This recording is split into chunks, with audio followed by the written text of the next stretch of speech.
Halo semuanya, aku Galip Ramadan Coer dengan NIM 166255428. Halo semuanya, saya Faris Abdurrahman Hakim dengan NIM 166255092. Perkenalkan semuanya, nama saya Muhammad Hisyam Azhari, NIM 166252212. Halo semuanya, perkenalkan nama saya Garin Muhammad Firdaus dengan NIM 166254440. Kali ini saya mau jelasin tentang bab 1 dari proyek FTSL 2025 yang kami kerjakan. Proyek ini fokusnya ke desain jendela pada dinding bata merah, sambil ngelihat bagaimana fisika dan matematika itu dipakai di dunia konstruksi. Jadi proyek FTSL 2025 ini sebenarnya dibuat supaya kita itu nggak cuma paham konsep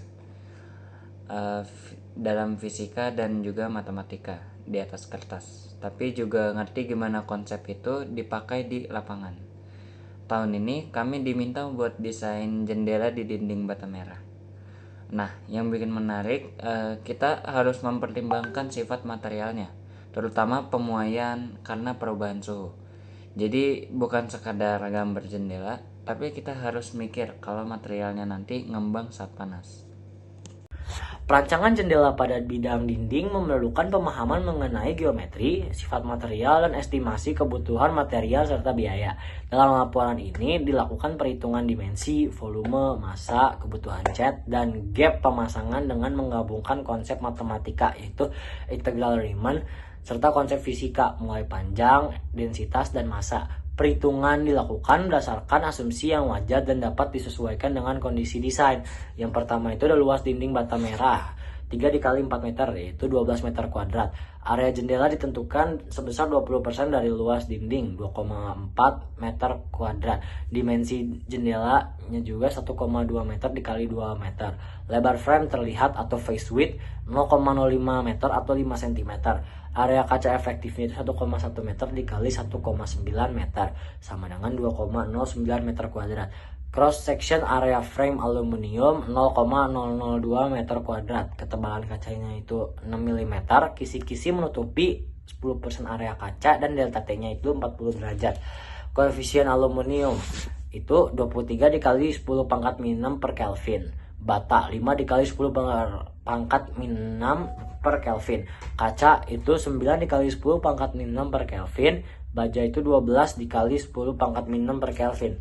Yang ke-10 itu densitas material kacanya yaitu 2500 kg per meter kubik, aluminium 2700 kg per meter kubik, baja juga 7850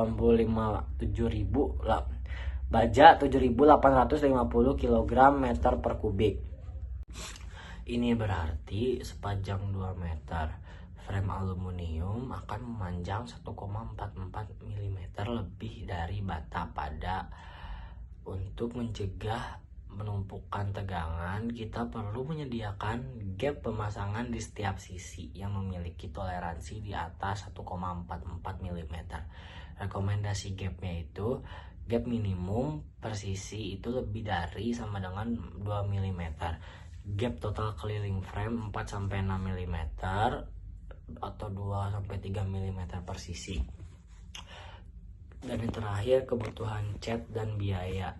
Kita hitung area permukaan yang perlu dicat. Perhitungan area cat. Face terlihat frame area mengelilingi kaca, kedalaman atau perimeter sisi yang juga terlihat atau terpapar, bukan area tebal. Total frame area kisi atau batang. Pertama, kita menghitung luas permukaan frame yang perlu dicat. Perhitungan area cat dilakukan sebagai berikut.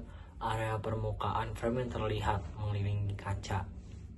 Luas bagian frame yang tampak itu 0,704 meter kuadrat. Area kisi atau batang frame, luas keliling batang yang terlihat dihitung menggunakan pendekatan luas selimut batang. Untuk penyederhanaan digunakan nilai 0,314 meter kuadrat. Total area yang perlu dicat adalah 0,704 meter kuadrat ditambah 0,314 meter kuadrat, yaitu 1,018 meter kuadrat. Kebutuhan cat untuk 2 lapisan karena pengecatan dilakukan sebanyak 2 lapis, maka kebutuhan area efektif sama dengan 2 dikali 1,018 sama dengan 2,036 meter kuadrat, dengan asumsi cakupan cat sama dengan 10 meter kuadrat per liter per lapis. Maka kebutuhan cat 2,36 meter kuadrat dibagi 10 meter kuadrat per liter sama dengan 0,2 liter. Namun karena pembelian minimum umumnya adalah 1 liter serta mempertimbangkan cadangan dan penggunaan primer, maka digunakan 1 liter cat. Diperkirakan biaya cat 1 liter dikali 1.200 dikali 120.000, yaitu sama dengan 120.000. Dari tugasnya, ada beberapa pertanyaan utama yang harus kami jawab. Pertama, gimana cara menentukan ukuran jendela yang pas dibanding luas dindingnya? Kedua, material apa yang paling cocok dipakai untuk rangka jendela, kaca, dan kisi-kisinya? Ketiga, kita juga harus mikir seberapa besar celah atau rongga yang perlu disiapkan supaya ketika material memuai, konstruksinya tetap aman dan nggak ada tegangan berlebih. Yang terakhir, kita juga harus menghitung beberapa banyak cat yang dibutuhin dan kira-kira berapa biaya pengecatannya. Tujuan dari proyek mini ini ada 3 hal. Pertama, menentukan ukuran dinding dan jendela yang proporsional, jadi enak dilihat tapi tetap fungsional. Kedua, menganalisis koefisien muai dari setiap material, supaya kita bisa tentuin celah aman buat konstruksinya. Ketiga, menghitung estimasi biaya pengecatan, karena ini juga bagian dari manajemen proyek sederhana.